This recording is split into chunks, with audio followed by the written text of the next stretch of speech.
फसल विकास है और कैश धर्मा सम्मान जब के खाते में भेजा जाता है।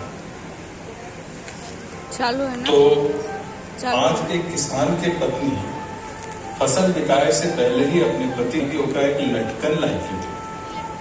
अब बताओ, किसान बेचारा परेशान कि घर में पैसा है ये नहीं और उनका हमसे लटकन मांगे थे। पति पत्नी की इसी नोकझोंक को एक लोकगीत के माध्यम से प्रस्तुत कर रही हैं स्कॉलर्स एकेडमी की छात्राएं।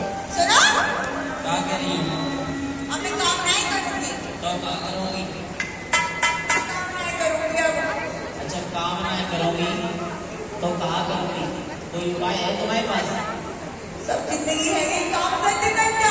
भैया, किसान के घर में जन्म लिया हो तो काम तो करना पड़ेगा। टुनटुन की मम्मी कहती है। टुनटुन की मम्मी की का है, उनको तो आज भी है पैसा वाला है और हमें किसान